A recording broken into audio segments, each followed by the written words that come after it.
Hi and welcome to Movies Suck. Today we're having a look at this story on Empire Online saying Jurassic World 3, Laura Dern, Sam Neill and Jeff Goldblum are all returning for the sequel. How cool is that? I mean, when was Jurassic Park the original release? 1993 or 94, somewhere in that area? And finally, after God knows how long, 27 years, 26 years, they're finally all back in this movie together. How cool is this? This news has actually got me very excited because I've not been a massive fan of the Jurassic World series so far, and hopefully bringing these guys back together from Jurassic Park will be such a cool move for the series. I mean, we all love nostalgia, we love looking back at the past. I mean, Star Wars tried to do nostalgia when they destroyed the franchise by killing off all the original characters, just going, oh yeah, let's get rid of these guys. What? Han Solo? No, yeah, kill him. Quick, get rid of him. And that other guy, what was his name? Luke Skywalker. Yeah, don't need that guy. What we want is these people. And then we get Rey and the rest of the crowd, Poe and that, yeah. But hopefully, Jurassic World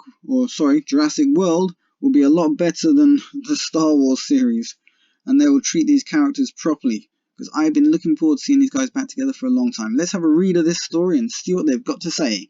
It says, decades after Steven Spielberg first brought dinosaurs roaring back to life on the big screen, the Jurassic Park series evolved in a new direction, the Jurassic World sequel trilogy, with new leads in Chris Pratt's Owen Grady and Bryce Dallas Howard's Claire Dearing.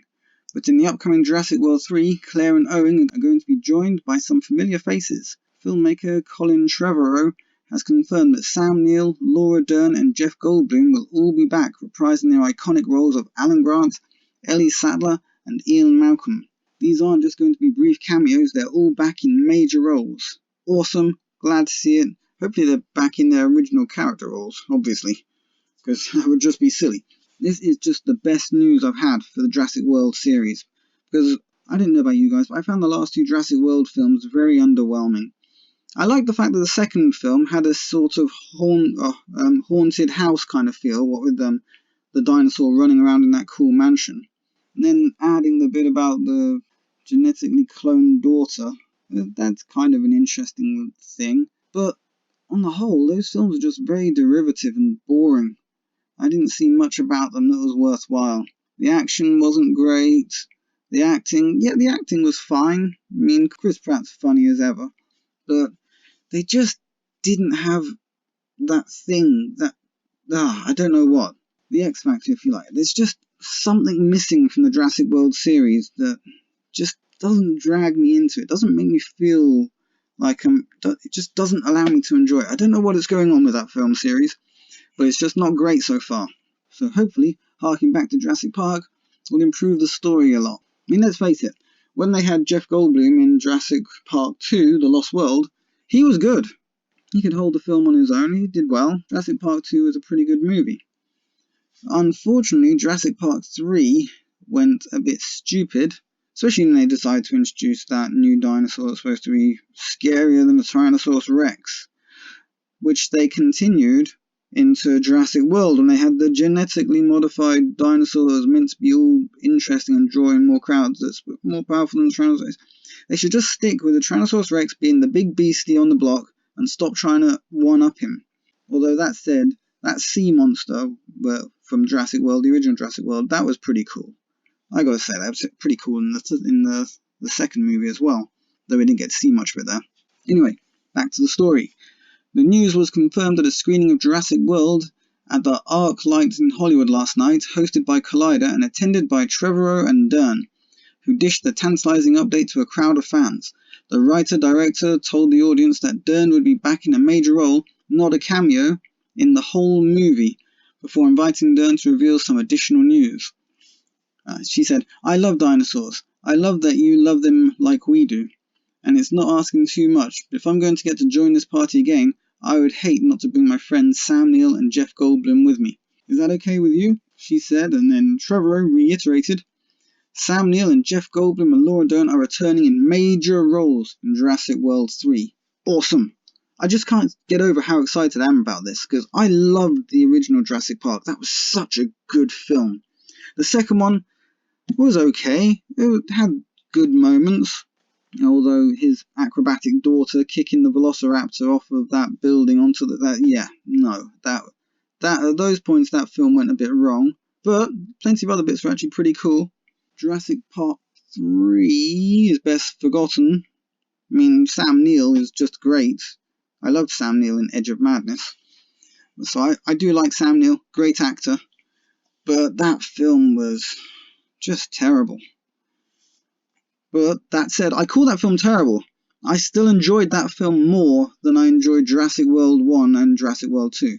So, swings and roundabouts there. Now, this will mark the first appearance of Grant and Sattler in the World Series. Goldblum popped up for a brief pivotal cameo in last year's Jurassic World Fallen Kingdom, arguing that Isla Nublar dinosaurs should be left to go extinct in the face of impending volcanic eruption.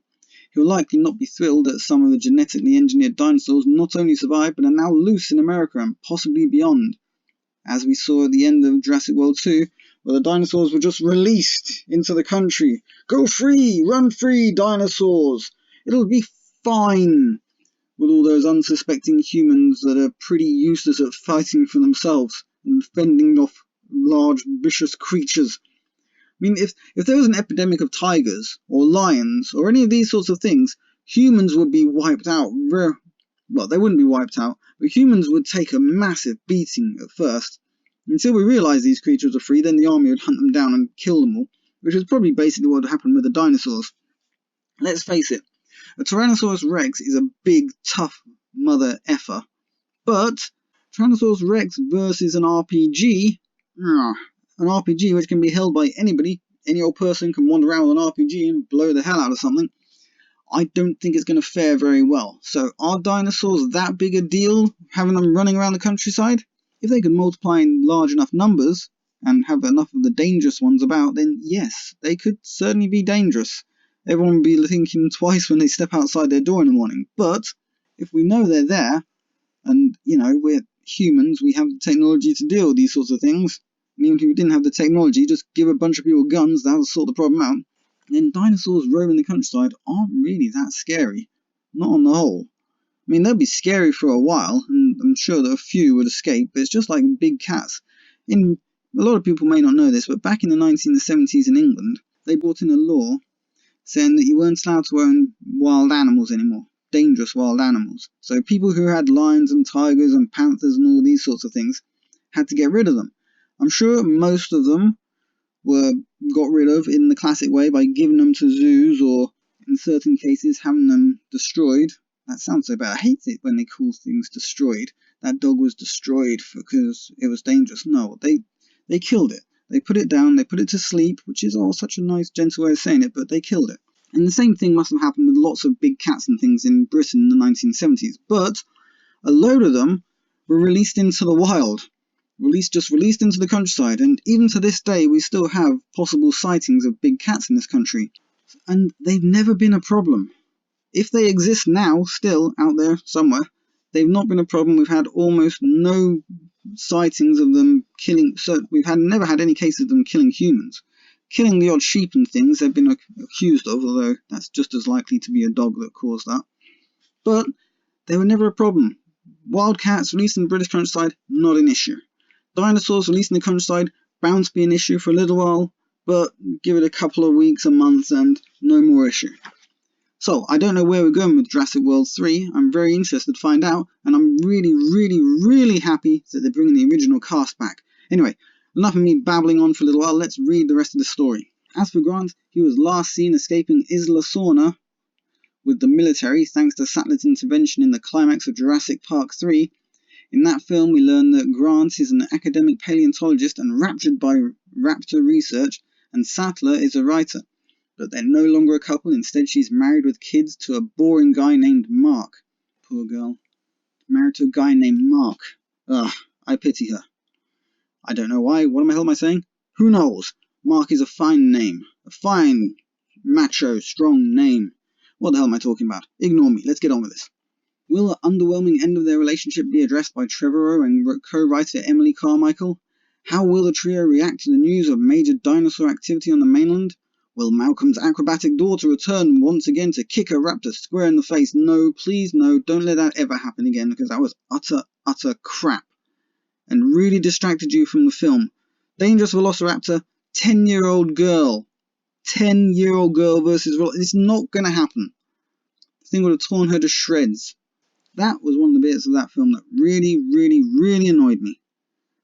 And I do not ever want to see it again. The best bit of that film was actually when that guy was trying to stop the bus. You remember the bus from falling over the edge of the cliff? And he was doing everything. He was running around. He was trying to stop it from going off the cliff. And then he was using his car with a rope attached to it to try and drag it back.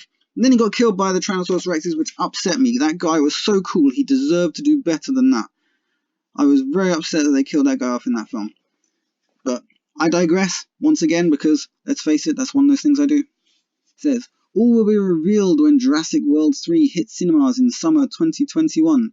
In the meantime, you can watch Colin Trevorrow's recent Jurassic short film, Battle at Big Rock, teasing the consequences of Fallen Kingdom's finale, and there's a link to it so you can have a look. And there we go. The original cast back for Jurassic World 3. I'm sure you guys are just as excited as I am. I cannot wait to see this film. And that's good, because I was not at all excited about the second Jurassic World film. I went to see the first one. I thought that was a film. And then put me off seeing the second one. I've seen the second one, obviously. How could I not? But I was not excited. This time, I'm excited. This is going to be fantastic. I'm sure it will be. Hope I'm not egging that up too much, but in my opinion, this is going to be fantastic. Okay, this is Movies Suck signing out. Leave a like, share, subscribe, and I will catch you guys on the flip side.